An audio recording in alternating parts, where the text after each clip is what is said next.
How's it going, folks? I'm Matthew. This is Lemora's Cards, and today we're talking about the best decks for new or beginner cEDH players. Whether you are brand new to the format or you are a returning player, maybe you played last year, pre-ban, something like that, you need a new spot to get into since the format's changed so much, this is going to be the video for you. There's a lot of different ways you could structure something like this and a lot of different advice because everybody has different experiences. So if you are really used to playing the Epic Storm, something like that, and you're a pretty advanced Magic player just coming over to Commander, sure, you could probably pick up Rogsai, and after figuring, learning a bit about the staples and stuff that everyone has to learn about the format, you'd probably pick it up pretty well. If you are brand new and don't even really know what you want, and you just come from a casual Commander background, it's going to be tough for you to even know what you're interested in because you're learning all the new play patterns. We've got 5 decks that we're going to be looking at today. I really wanted to hit a decent variety of play styles, give you options that are powerful and not kind of bait you into just playing something that isn't very good, and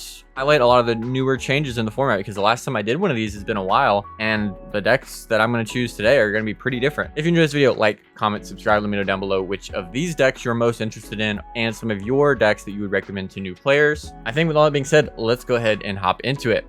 If you know me, you know I love my sweet, sweet Japanese foils, and the best place you can get your own cEDH bling is the Doot Loot Discord. Doot is a US-based vendor specializing in Japanese and Russian foils, and the Doot Loot Discord is a no-nonsense feed of foils, one-of-a-kind altars, and other high-rarity cEDH cards. Doot is an outstanding member of the cEDH community that I've bought from many times, so you can trust that you're in good hands when you pick up some Japanese bling for your cEDH deck. Check it out at doot-loot.com or find the link in the description below. First thing, I want to talk a little bit about the criteria and some honorable mentions, some decks that you might expect to be here that aren't going to be here. I really want to prioritize decks that I think are going to set players up for success. So that means decks that are currently doing fairly well. Maybe they're not the top best thing you can play, like, Timna Crom we're not going to be talking about, but they are doing well in tournament. They're converting to top 16. I don't expect to hand these to competent players and they struggle to even maintain their 25% win rate. But I really dislike handing people simple decks that are not going to scale well with them. Decks that just aren't doing well already. When someone says hand Godo to a new player and Godo has 1 result a year. Decks like Yuriko, I think, are actually not that great for new players. They do have a really simple onboarding, and if you love Yuriko and you just want to come to cEDH, you don't need me in a video say, hey, play the deck you wanted to play. You wouldn't, be watching this if you knew what you wanted to play. But that deck is like hard control and really needs to understand what's going on in the format, what the real thing I need to answer. There's a lot of engines that get deployed right now, and your job as a control player is you need to understand what is the real threat to your presence at the board, and also not how to, throw games, which everyone does. It's going to happen anyways. You got blue cards. You can throw the game. Kinnan is another deck that we're not going to be talking about here. Not that it's necessarily doing poorly, but I think it's not as good at the thing that made it appealing to new players. I think if you want a big mana sort of deck, some of these other Thrasios options are more for you. The big flip style of Kinnan decks aren't really doing the thing. It's become way more of a control shell that just prioritizes draw engines, super parasitic gameplay, playing at instant speed, things that aren't really that new player friendly and aren't as appealing from my perspective at least. But it's still a reasonable deck, and if you want to play it, boom, it's there. It's there. And as always, decks like Timna Crom, other piles could be here, but I think they scale with format knowledge in a way that is a little tough to want to hand to a brand new player. But if you're coming in with a little bit of experience, getting back into the format, you just want a strong deck to learn, what the staples are, of the new age of, 2025 cEDH. Perfectly good deck to pick up. I'm just not going to be talking about it today.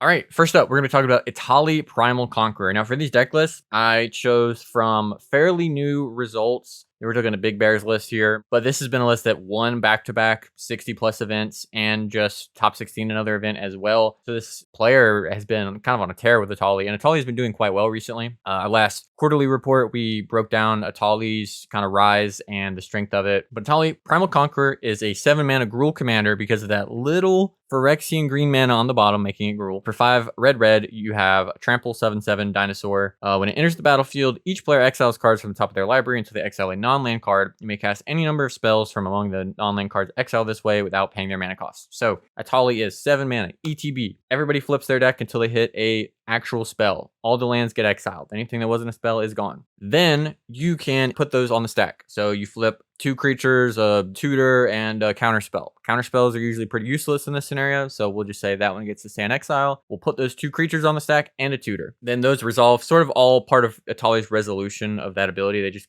get put on the stack all at once. You can't wait through the rest of the turn to cast them. It's either now or never. Really what Etali is kind of a slot machine, to be honest, but it is just a powerful sort of engine in its own way. And what the deck really focuses on doing is getting up to that 7 mana, casting Etali, and generating a bunch of value. Your deck is filled with cards that help you get more Etali copies. Like if you've seen this commander in Casual and other similar commanders in Casual, you'll be familiar with some of the cards that you use to take advantage of this kind of thing. Molten Duplication, for instance, is going to let you make a copy of Etali and get that trigger again for just 2 mana. Twin Flame, same deal. Electro Duplicate, very similar deal. So lots of effects that are going to give us extra access to more Etali flips. So a lot of times you'll cast Etali, get some value from other people. Maybe it's a draw engine like Heuristic Study, something like that. Or maybe it's even another clone effect. And we're going to try to keep those spins going. A lot of times we can use them to even set up another win. For instance, if we have a top deck tutor and another way to get an Etali trigger, then we're going to be able to use that top deck tutor first, then resolve the spell that copies Etali, and then use Etali to get that guaranteed spell. So Etali is 7 mana, generate a ton of value, just explode into the game. And you can, I wouldn't say easily do it turn 1, but it's very reasonable to see Etali cast turn 1.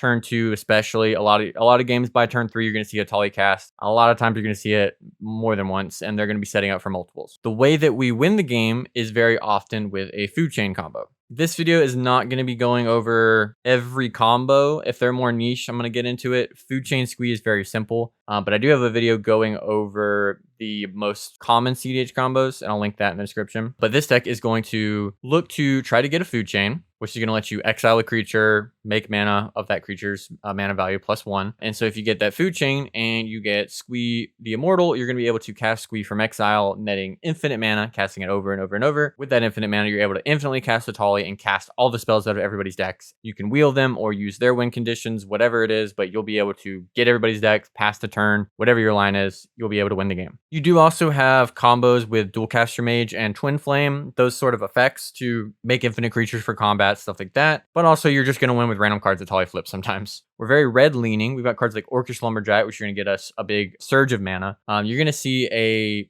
prioritization of very fast mana. So cards like Tinderwall, they're not going to set us up. We're not looking for the most stable mana in the world, but we're looking to just explode onto the board and then let Etali flip us into more stuff. And that's going to be the way that we progress, especially if we can just flip into a win. That's the best development you can get. Sticker Goblin, which is going to make us a lot of red mana. Cards like Burgi. In terms of mana production, Hunting a Velociraptor also kind of counts. Be able to set this up early. If you can get into combat with it, spend 2 in a red, and now your Etali costs 3 mana for this turn. Probably the best mana enabler in the deck being Treasonous Ogre, which is, pay 3 life, add a red. This, pay 21, you got an Etali. you have any other extra red lying around, you're good. Most of the time, if you can get a turn 1 Treasonous Ogre, that's about the best thing you can do with this deck. That's usually the easy glitch to get Etali into play. You can see a real focus on getting that first burst of mana. A lot of times you will run yourself out of cards doing this to get Etali into play. You're usually going to be very card negative getting Etali onto the stack. And so if Etali gets countered, it's kind of rough, but we do have ways to protect our Etali on the stack, like Delighted Halfling can really help. Cards like our Red Blast or our Veil of Summer to make our Etali uncounterable can be quite nice. But a lot of the time, you're really just taking advantage of the fact that your deck is just built to get this must counter creature on the stack very early. We're going to run other tutors, cards like Gamble, Nature's Rhythm, and Eldritch Evolution to go get creatures out of our deck. In the case of like Eldritch Evolution, we get to sack Etali and get any creature we want, which can be quite powerful. Or we can do something like, if we have a random 3-drop in play and we flip an Eldritch Evolution, then we can go get Arbionia to get more Etali flips, or, Rummy Throne, Treasonous Ogre, whatever looks strong in that spot. But most of our sorceries are just ways to make mana, ways to copy Etali, and ways to keep spinning or find what we need, like a tutor or a Wheel of Fortune. In the instance, we're not super interactive. Some Etalis are more than others, but one thing that is really popular now is getting ways to get rid of cards like Heuristic Study, which are this deck's nightmare. You can usually jam an Etali into a draw engine, and it might be worth it for the value.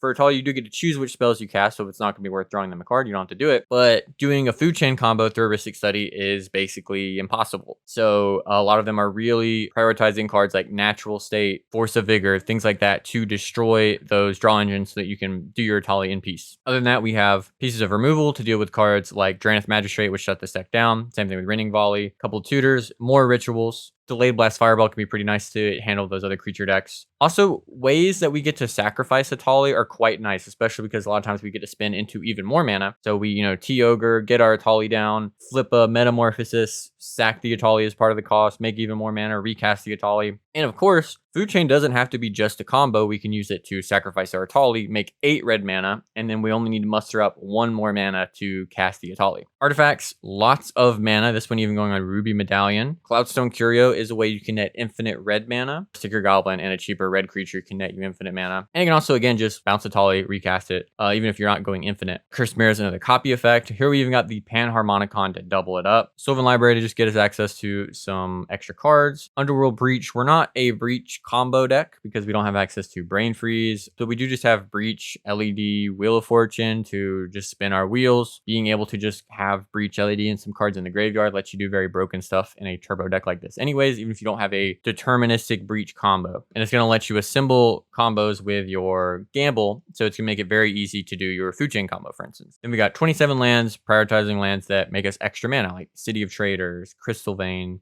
Ancient Tomb, cEDH staple, of course. This is probably the coolest deck in the format, to be honest. It's one of the most fun if you really just like let's go gambling vibes and just pushing and just playing a deck that is just here to jam and get as much going as it can, try to win very fast, go all in very early. This is a perfect deck, I think, for a lot of newer players. It has a skill ceiling, knowing when to push and what to prioritize and stuff like that, and when you pay for heuristics and things like that. There's always going to be skill involved in most cEDH games, but it also just lets you cast a big dinosaur and just see what happens and just punish the table for sitting around and not holding up interaction for that early Etali win. This would probably be my number one suggestion for new players who aren't really sure what they want and just that any of this sounds exciting. Just being able to like cast Etali, oh, I flipped the Smothering Tithe, then a Heuristic Study. Now I'm a control player. I'm just going to generate tons of value and kill my own Etali when it gets back to me and recast it with a million treasures I have, or Smothering Tithe Wheel or Wheel Bowmaster. Like you get so many crazy things. And then if you flip a Displacer Kitten, you basically just get to go infinite, but it's not deterministic and you're just going to fill the stack. You're just going to overload the stack with so much stuff no one can handle you. It is one of the most fun decks in the format. I think it's a great place for new players to start.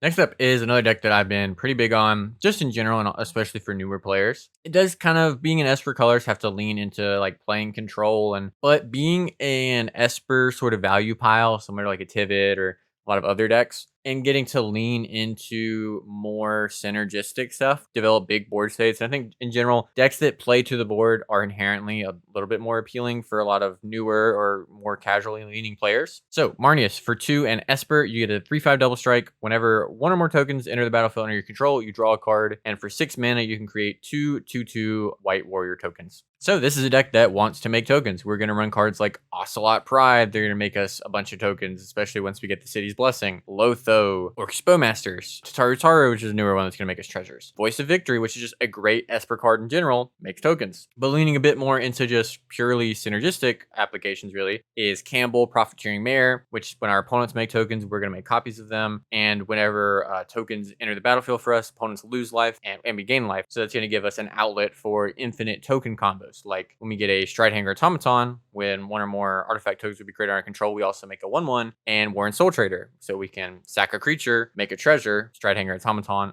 makes a 1/1. We get to make treasures, tokens equal to the life that we want to lose. But with Campbell, we get to just go infinite and drain the table out. Fairy Artisan is going to make token copies of creatures our opponents have entered the battlefield. Grim Hireling and Rev are going to make us treasure tokens and generate us a bunch of value. Tivit Solar Secrets is even here, which is a pretty common one in Marneus. Notably with Marneus, when tokens enter all at once, you only draw once. But for Investigate triggers, those are separate. So when Tivit makes you clues, for each clue, it's like a separate trigger to make another card, so it can be quite powerful. A lot of Marneuses will also run Time Sieve, which will let them get a combo there as well. Other than that, we're running pretty generically powerful Esper cards in this format, like Esper Sentinel, Mockingbird, silence effects like Grand Abolisher. One of our main ways we're going to be able to win still is with the Thassa's Oracle combo with either Tandem Pact or Demonic Consultation, exile our library, win the game. For sorceries, like with a lot of Esper piles, you're going to see lots of tutors to find the right tool for the job, whether it's a draw engine or a way to push the game or removal even or interaction. Your DTs, your Imp Seals, Diabolic Intent. Lively Dirge is kind of showing that we are a little bit more on permanence, specifically with creatures. This is going to let us tutor up some creatures, put them directly into play. Cards like Mnemonic Betrayal just kind of take advantage of the cEDH format. Lots of tutors and other powerful cards like Rituals and Lotus Petals and things like that ending up in the graveyard, especially if we windfall our opponents to make them discard a bunch of cards. Mnemonic Betrayal is going to let us use all our opponent's cards to our advantage to win the game. Savine's Direct is going to let us buy back some of those permanents we're using. And then kind of the harder part of learning cEDH is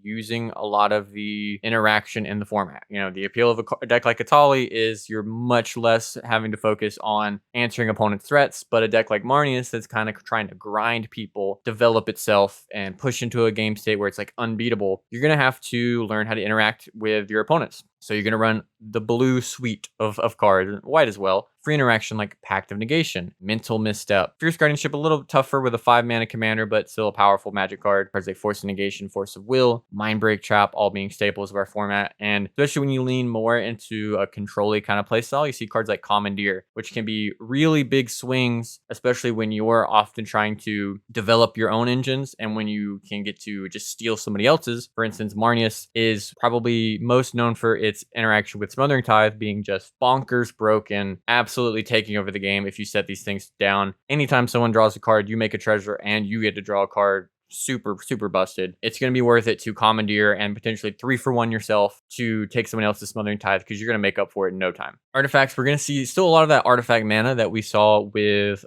decks like Etali. Most of these just pretty common in the cEDH format. We got cards like Imposter Mech, which are going to let us make copies of really relevant cards like Orcish Bowmasters, but that are harder to interact with because other removal and other Orcish Bowmasters aren't going to be able to kill them. The Time Sieve that we talked about, which is also just pretty good in this deck, right? If you get a Time Sieve along with a card like Tivit, it can let you win the game, of course, but with like Stridehanger Automaton, you're just going to have random artifacts that you're going to be able to sack between those and then maybe a couple treasures. It's not going to be that hard to just take an extra turn for 2 mana with the Time Sieve. Ashnod's Altar, on top of being just really powerful when you're making a bunch of dudes, will let you go infinite with Marneus when combined with Training Grounds, which is going to make Marneus ability cost 2 less. We spend the initial 6 mana, or 4 mana rather, with Training Grounds, make 2 2/2s, draw a card with Marneus, and then we sacrifice those 2/2s to Ashnod's Altar, make 4 colorless mana that we then get to put into Marneus to make more 2/2s to draw more cards, and we get to go infinite and draw our deck, and then kill the table with Arthas' Oracle. Behind every piece of interaction and mana in the deck. Enchantments.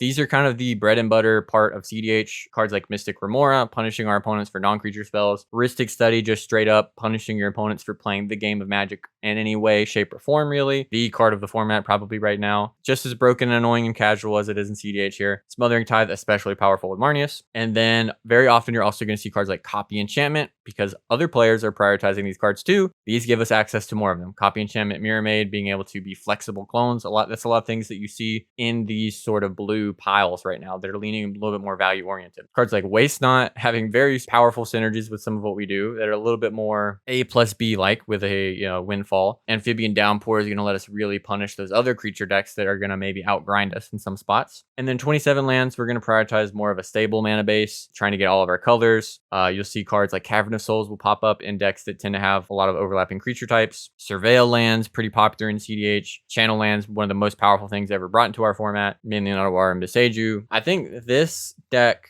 does generic, in quote, cEDH, just like a pile of staples, very well, and that it does a really good mix of playing to the board, letting you play overlapping cards that kind of overwhelm opponents in ways that are either hard to interact with or hard to justify interacting with, and lets you have sort of that more appealing Timmy Johnny kind of playstyle while also letting you just have the best cards in this format. Ranger Captains Vios and your Heuristic Studies and your tutors to go get your turn 2 Heuristic every game. If you wanted to do some of what the most optimal stuff looks like to be in this format right now, but a little bit more synergistic, Marneus is there for you. You could also play decks like Tivit, play decks like Blue Farm, but I think this one has a little bit more of an appeal, and you get to play your Ocelot Prides and kind of more fun stuff like that. Use the link in the description below to download Whatnot, and you'll get $15 to use to buy Magic singles, sealed product, get anything that you want, really. There's no limits. You just get $15 on the account for free just for signing up. Use the link in the description below. Give Whatnot a try. Alrighty, probably the newest and flashiest, most exciting of these options maybe is Vivi, a super appealing brand new commander that lots of people are excited about. You got lots of comparisons to things like Nadu, just really broken looking magic card. It's having a lot of impact in a lot of formats and has already shot up into cEDH popularity. I mentioned in our last quarterly report, I expect it to be like top 3 most popular commander. Clearly powerful. How good it's going to line up to be, this is one of the most untested of these decks for sure, but so far it's looking like quite a good option, and there's a couple different ways you can do it. We've seen more control oriented VVs do well, and then also what I think is actually probably going to do best is a sort of Izzet Storm Ral type list that is still going to have decent bits of interaction where it makes sense, but is just really jamming and is looking for higher card quality. So Vivi, as you probably already know, is 3 mana, Izzet commander, 0/3. You can activate it once per turn during your turn to add X mana in a combination of blue and or red, where X is Vivi's power. And whenever you cast a non-creature spell, put a +1/+1 counter on Vivi, deals 1 damage to each opponent. Most notable sort of synergy that Vivi has is with curiosity effects, like with the card Curiosity. Put this on a Vivi, then whenever you cast a non-creature spell, Vivi's going to draw you 3 cards and get bigger for whenever you do activate Vivi to add more mana. It has a somewhat popular combo with Quicksilver Elemental, which we're not seeing here in this list that Ian ran, but opting not to run it here, and I think is just generally looking for higher card quality. But Vivi is just powerful. You get an effect like Tandem Lookout, one of the curiosities on it, you go absolutely crazy. Some decks are running more expensive version of those, but I think the ones that are probably going to perform best are ones that are just looking to run more powerful cards for when you don't have Vivi out, because people are going to be, kind of ready for this thing because it is powerful. So in the creatures, we don't have a lot because we care about non-creature spells. We got cards like Dragon's Braze Channeler, which is going to help us get some good card selection, lots of surveilling, fuel our graveyard for things like Underworld Breach, stapley cards like Ragavan, Simian Spirit Guide, Burgi that we've seen so far, Pinnacle Monk just being a pretty good MDFC land that can also buy us something back. And then Ral Monsoon Mage, which is probably the commander most similar to Vivi. Also Izzet, make sure instant and sorceries cost 1 less. And then when you flip it, you're able to maybe ultimate Ral and get a bunch of instant and sorceries and cast them for free. You just have this crazy big storm turn, which is really part of what you're trying to do when you do breakthrough with Vivi. Lots of sorceries we're going to have. Cards giving us card selection, give us some information. We've got lots of cantrips like Ponder, Preordain, Faithless Looting kind of there as well. Gataxian Probe being a free one. Here trying to kind of take in a little bit from Ral to just get you more cards. Just spend a card to get more stuff. The main thing, once you do have Vivi going and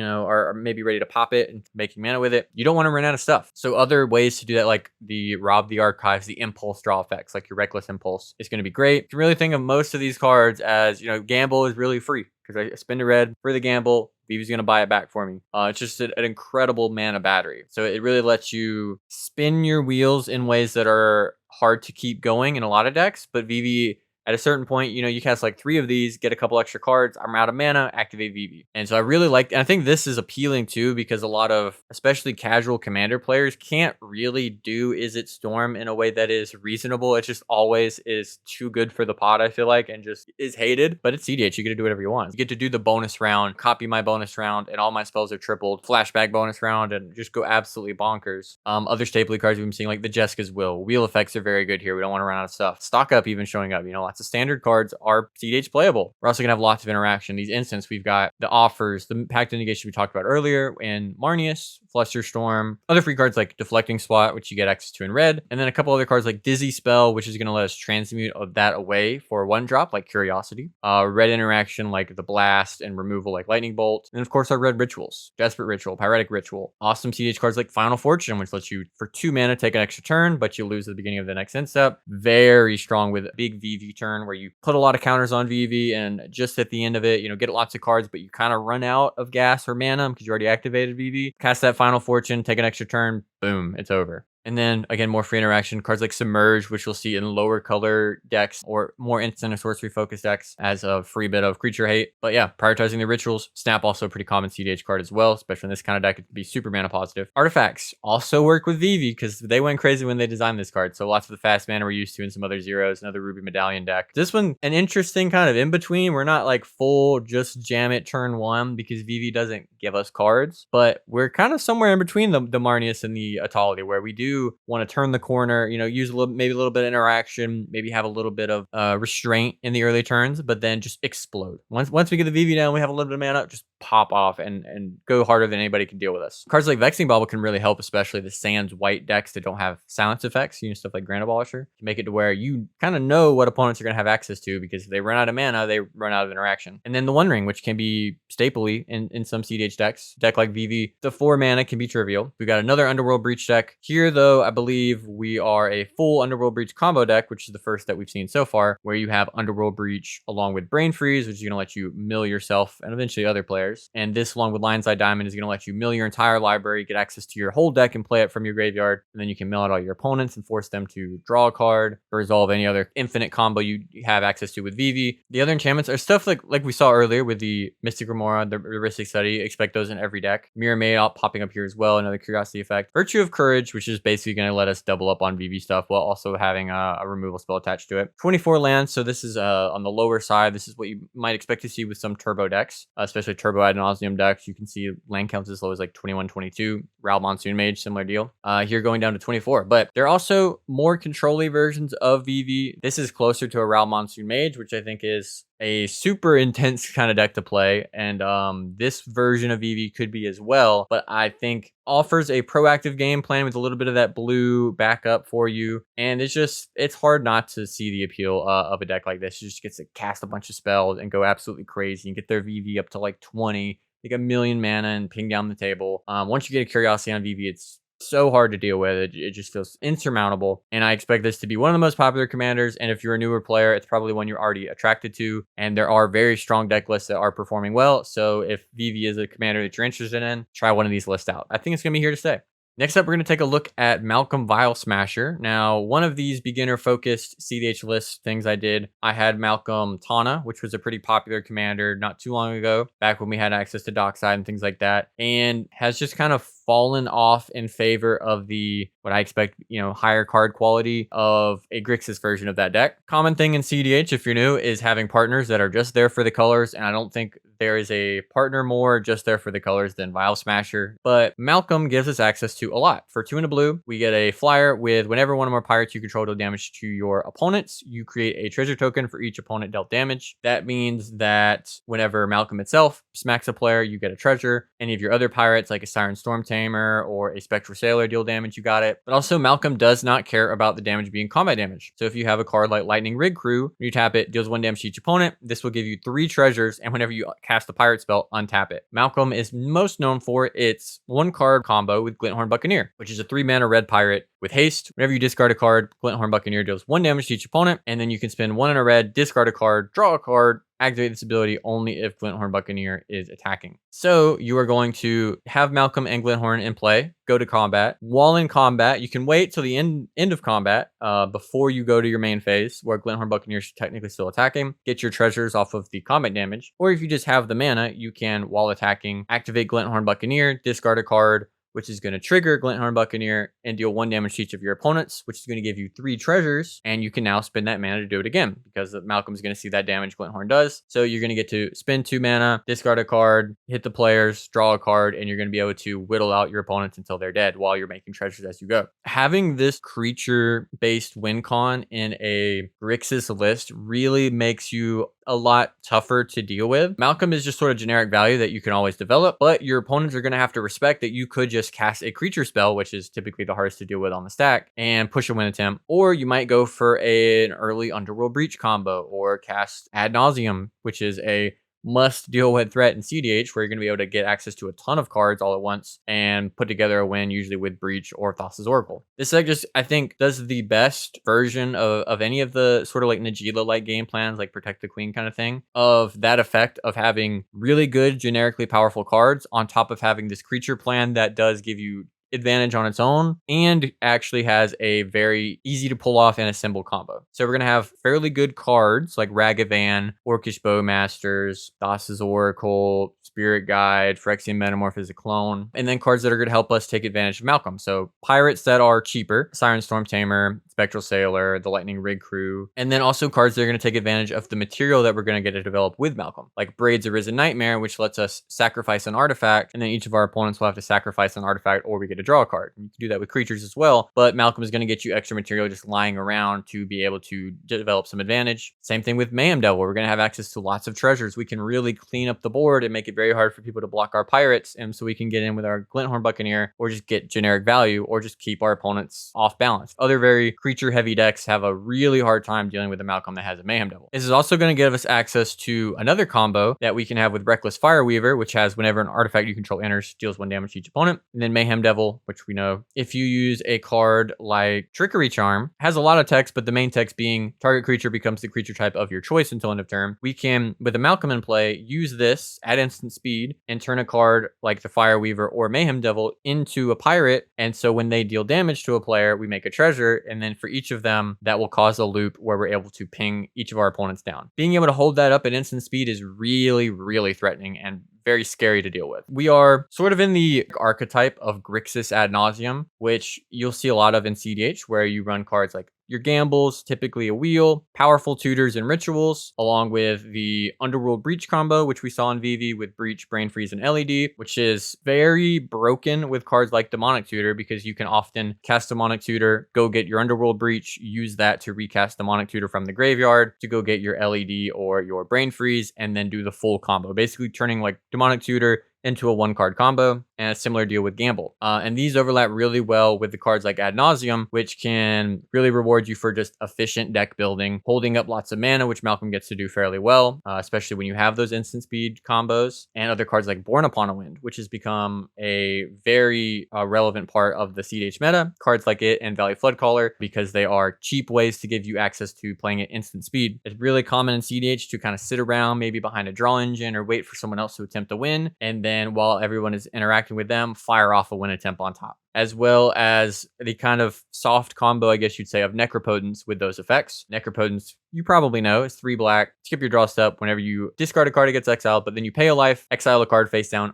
at your end step, put that into your hand. So with Necropotence and Born Upon a Wind or Valley Floodcaller, you get to get a whole bunch of cards in your hand, spend 30 life, put those in your hand, Born Upon a Wind, and then just play at flash speed in your end step with 30 something cards. You're pretty much unbeatable at that point. So you have just good overlapping powerful stuff. Grixis just has access to great cards. We mentioned with the rituals and the tutors, the meme bet, lots of cheap interaction. We got bounce spells like Chain of Vapor, which also can line up really well with Underworld Breach, because we get to sack lands to rebounce our rocks to make a bunch of mana. Mystical Tutor, Vampiric Tutor, Dark Ritual, Demonic Consultation. So we get access to a cheap commander who makes us stuff. And this is probably the best Fierce and SWAT deck that we've looked at so far. Board wipes like Fire Covenant can make the creature matchups even better. And then we're also a pretty good Flare of Denial deck, because we run lots of cheap, kind of dinky pirates, and Malcolm can be sacrifice fodder as well at some point. We're actually one of the few non-white decks that gets to run Intuition. This is usually paired with Underworld Breach and Savine's Wreck in decks like Timnachrom, but we can just use it here with our reanimation effects and our 1-card win con and Glinthorn Buccaneer to assemble a pile that no matter what our opponents give us, we're able to put a win on the stack. Like I mentioned, Ad Nauseam, less of a pillar of the format in cEDH now, but is still a really common threat. Any Ad Nauseam you have to treat like a win attempt. Even if you have expensive cards like your Mindbreak Traps and your Force of Wills, your average hit is still very, very low. So very often, even a Nas at 30 is likely going to see you 15 plus cards, especially if it goes well. And a lot of times it doesn't take much to win. It can just be a Lotus Petal, a Ritual, and a Tutor, and that's enough. And then you set up your whole Breach combo. Again, we have lots of access to free mana. Here we're seeing cards like Mox Amber show up. Vexing Bauble is another protective piece. You also see some decks like this run Defense Grid. And then other things like Wishclaw Talisman, which you see in more proactive decks because they don't mind giving out the Tutor. Even in some more reactive decks, you see it, but some will cut it. Breach, Curiosity, which is just fairly good on Malcolm, and again on like a Mayhem Devil can be great. Bowmaster is pretty strong as well. The Tutors, expect Necropotence in a lot of your Ad Nauseam style black decks. And then Leyline of Transformation, which is a start a game effect. You can put it into play and all your creatures are pirates. 25 lands here, so leaning on the faster side. Cards like Mistrise Village make us hard to deal with. Malcolm, I think, is a really good spot to get access to some of the more broken stuff in our format. Typically, that term means like things that let you kind of cheat on mana or get more than you should, or just win very quickly. Like I mentioned, Underworld Breach can be one of the most efficient ways to just assemble a win. Usually a single tutor and just a couple cards in yard is enough to get you there, or at least make a reasonable win attempt. Very compact and overlaps incredibly well. And then having access to all of that, the Breach, the Nas, the Necro, and a creature combo, that can just play to the board. It gives you access to a lot of different angles that your opponents have to respect, and they might not know which you're doing. You could be playing Malcolm and they feel like they need to prioritize removal, and maybe they tutor for a board wipe, and then you just breach them, and nobody else has been able to generate value because they wiped out the Thrasios player. So this deck lets you play from a lot of different angles, and while it can be tricky to play any Grixis pile and doing, your breach Nas kind of stuff, I think if you're gonna get into that, if that style appeals to you, then this is the most beginner friendly way to do it.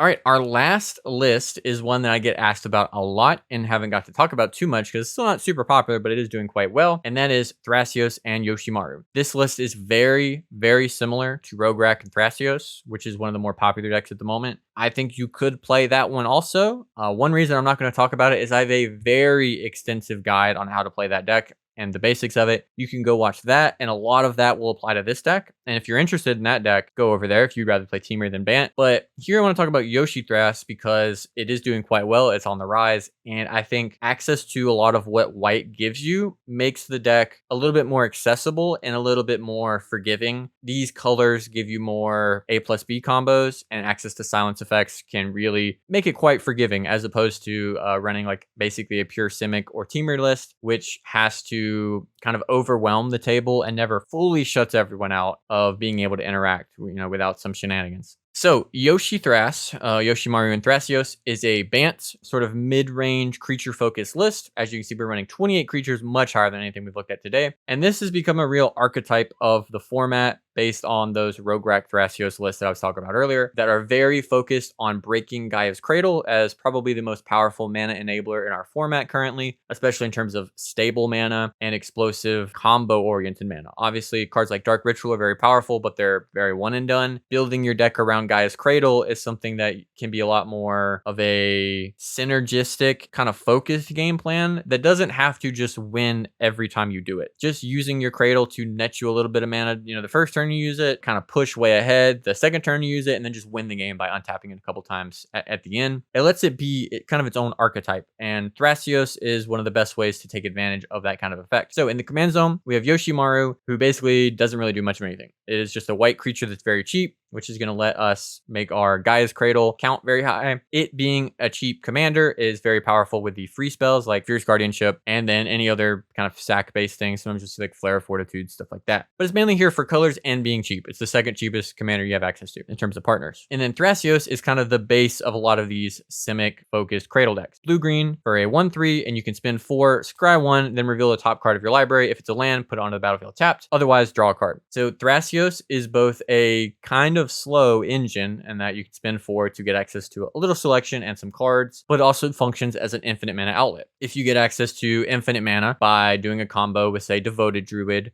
you can get all that infinite mana, pump it into Thrasios, and draw your entire deck to get access to one of your sort of infinite mana based combos. Typically, you'll see decks run things like Finale of Devastation to make their creatures infinitely large and go to combat and swing out.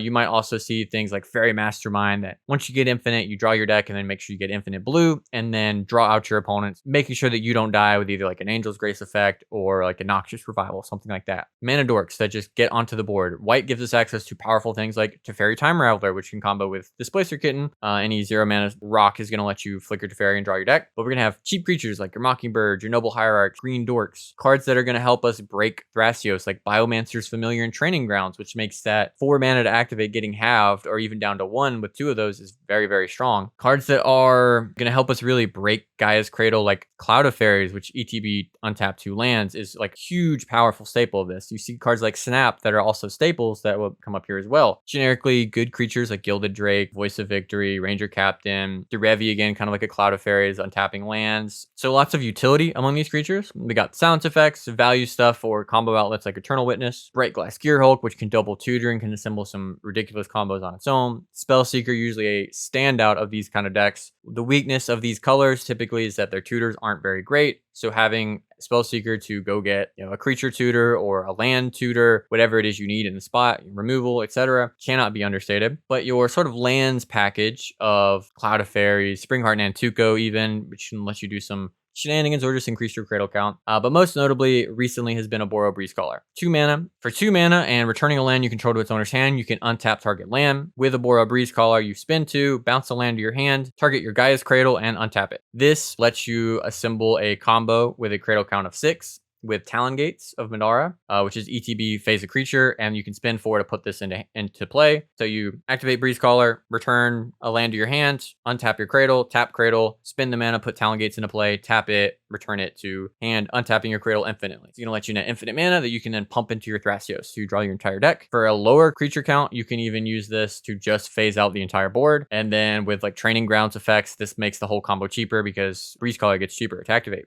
This has been the like standout card that really breaks this stuff. This is kind of like a Dockside Extortionist that these decks get to have access to. It's unique to them. Really powerful synergy this has with Thrasios is that if you just have a mana positive Breeze Caller activation, like let's say you have the 6 creatures or 7 creatures even, every land that Thrasios flips will then let you return that land to your hand to untap your Cradle and keep going. So you get to a spot where you just want to flip lands to make even more mana and just dig through your deck with Thrasios. And it's absolutely absurd. Once you see this in action, you'll understand it. So lots of ways to kind of break this deck in terms of producing lots and lots of mana. Enduring Vitality and Cryptolith Rite are going to let us turn our creatures into dorks, which can push us ahead. And really, the key game plan is to establish mana, get our creatures down, look for a way to turn them into mana, either with a Gaia's Cradle or Enduring Vitality, or Bambi kind of effect, and then push advantage by developing to the board and just snowballing as we go. And really just making it every single turn we get stronger and stronger. And even if our win attempt, doesn't work, next turn we're going to untap with even more mana and even more stuff. And then white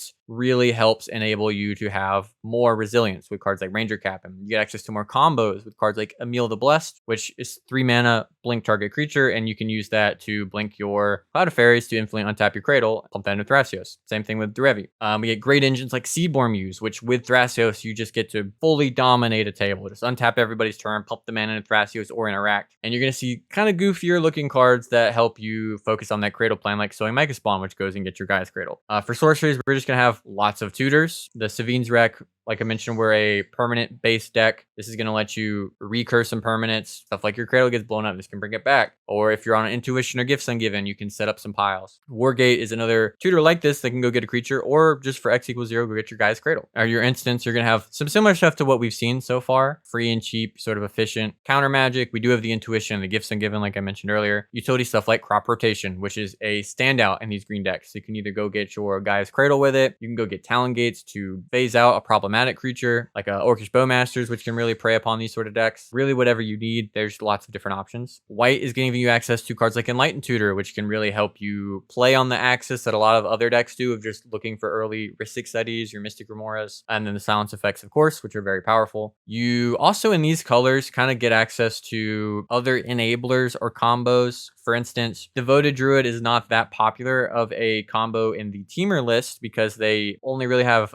Machine God's Effigy to combo with it. But once you add white into your deck, you get to run cards like Swift Reconfiguration, which make it a lot more appealing. Yoshimaru in the command zone as a 1-drop is also a lot better than Rograk when it comes to cards like Birthing Pod, because turning a 0 into 1 isn't really all that impressive, but turning a 1, that isn't really doing anything, into a Cloud of Fairies or a Boro Breeze Caller can just be an absolutely game-winning play. So this deck really lets you lean a little bit more into those toolboxy creature play patterns to find the thing that is best for you there. There's a lot of tricky gameplay patterns that you can have with these sort of decks. Cards like I mentioned, like Mystic Remora, Rhystic Study. We also get Smothering Tithe in this deck, which we know is a disgusting magic card. Cards like Cryptolith Rite are going to help us take advantage of our creatures. Utopia Sprawl and Wild Growth, we're already untapping our lands anyways, might as well, go all in on it. The Training Grounds effect. And then Nature's Chosen has some absolutely absurd text. This card just lets you use Yoshimaru to untap your Cradle. That's the main text that it actually has on it. It can do other stuff, but it gives you a good reason to have a white creature in the command zone. It's a really powerful Cradle synergy card that white gets access to, even though it's all green, but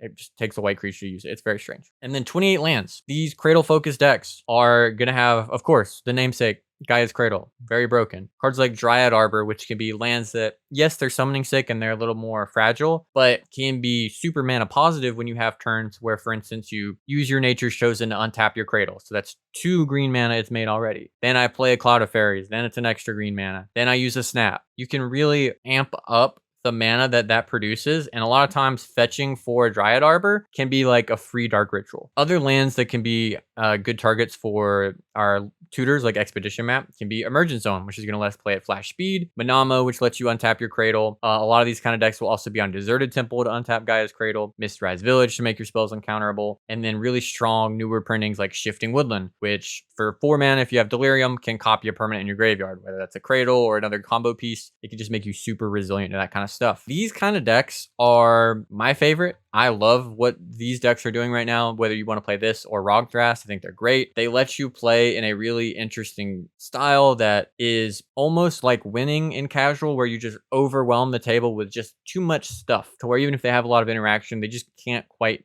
deal with what you're doing. A lot of your cards are so dinky looking that they just don't even want to stop them, especially like while you're developing in the early game. That Nature's Chosen isn't really doing anything, but later on it could be making you like 10 mana. So you really get to be broken in a way that lets you develop to the board, really rewards sequencing, and just lets you go big and big and big. Like in terms of big mana, these Cradle Thrasios decks, whether it's this Rog Thras or even Tevish Thras, like I mentioned at the beginning of the video, they are a ton of fun and are hard to deal with. These have the, I think, best late game potential of anything in the format and just overwhelm the table. If you really enjoy creature strategies, I'd highly recommend a deck like this. And I would say even if you want to play this, I would check out my Rog Thras video, because so much of what that deck does, I go into insane detail describing how the combos work, the counts that you need, stuff like that. Let me know down below what deck you think is the best for newer players. What deck should I talk about? Maybe I'll do an update to this sooner, especially if there's some, big developments in some other decks, or people just really want to hear 5 more decks that they would recommend for beginners. cEDH format is not the most accessible, but it has gotten a lot better. And I think the focus I have is always on making sure that new players don't get frustrated and want to quit. I don't like giving people decks that are kind of bad, but are new player friendly. They're not really having a fair shot. And I also don't like suggesting just pick the best deck,